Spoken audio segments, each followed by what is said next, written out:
Now, a senior Burundian government official has described the move as treasonous and a betrayal, particularly in light of Burundi's significant contributions to the fight against Al-Shabaab terrorist groups, while Somalia has framed the transition to Amisom as a step towards greater sovereignty. Dr. Matsanga, do you believe this is indeed a step to sovereignty for Somalia? There can never be state sovereignty when we still have a big chunk of land under the terrorist occupation. First of all, I take the opportunity to thank the Burundi troops for their contribution. They were the first troops with my country, Uganda, that entered to pacify Mogadishu and Somalia. The treatment that has been given to Burundian troops and the government of Burundi, they don't deserve that type of treatment.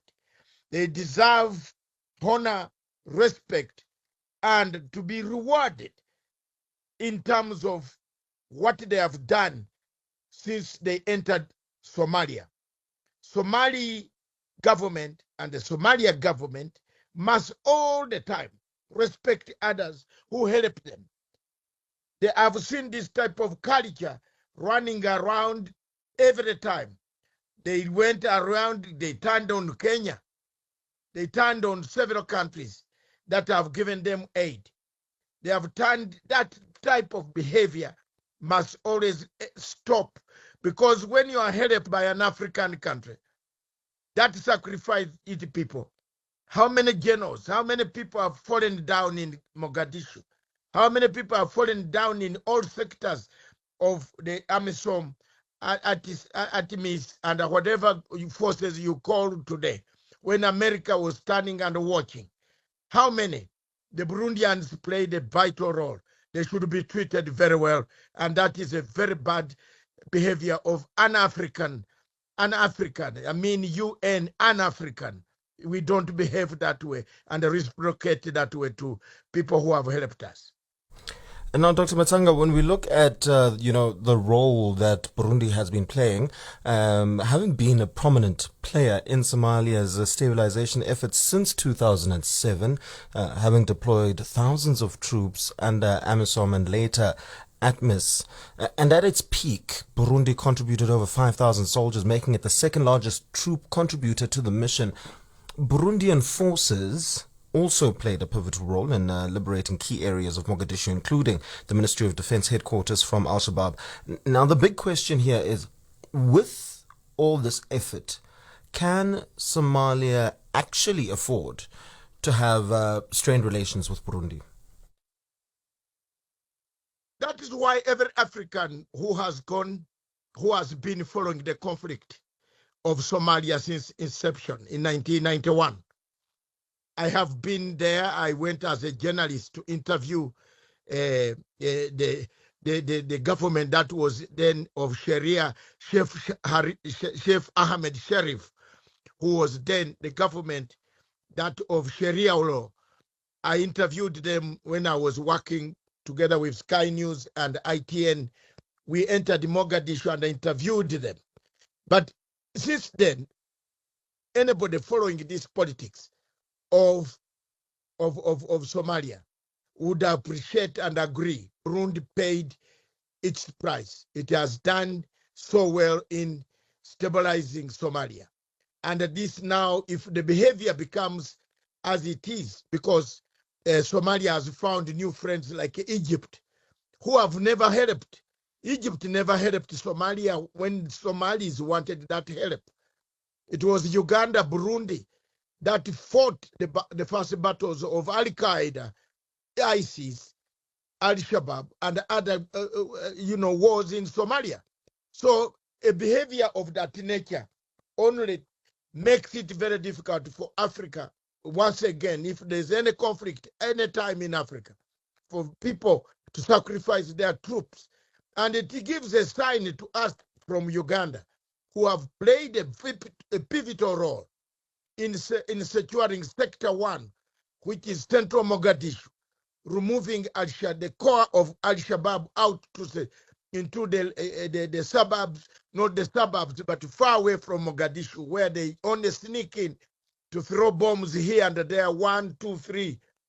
It gives us signs that they could treat us the same way they are treating the Burundian troops. This should not happen.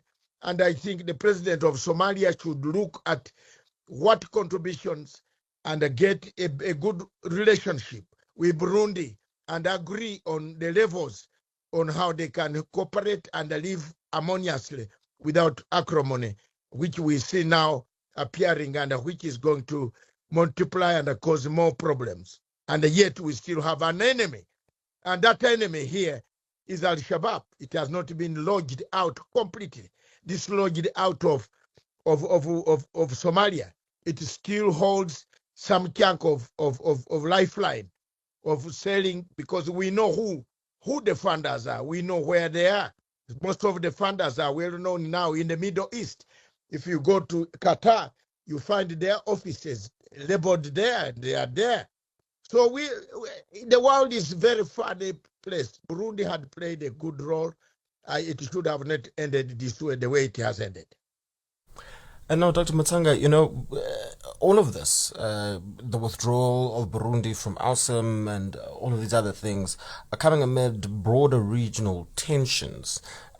Now, Ethiopia's participation in the mission also remains uncertain due to territorial disputes and allegations of arms smuggling, for instance.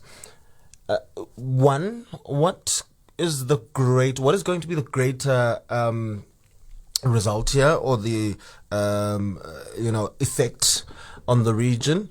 And is there anybody that is set to benefit from the tension in the region? I think, to be very honest, I know the question where it is ending. I am telling you frankly, there is tension between Ethiopia and Somalia. Anything could trigger that tension, and it becomes a real fight because of Egypt. The involvement of Egypt into Somalia at the late stages, when we had done the heavy work, when Uganda troops, Burundi, Ethiopia, they have done all the dirty work that has been there, and Egypt has never, despite the fact that it has one of the best armies on the continent of Africa with the huge numbers and mechanized equipment. They never tried, they never sent their troops physically. They only maybe gave money and so on, we don't know.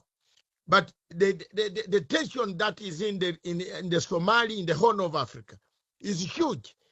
Ethiopia versus Egypt, because of the dam.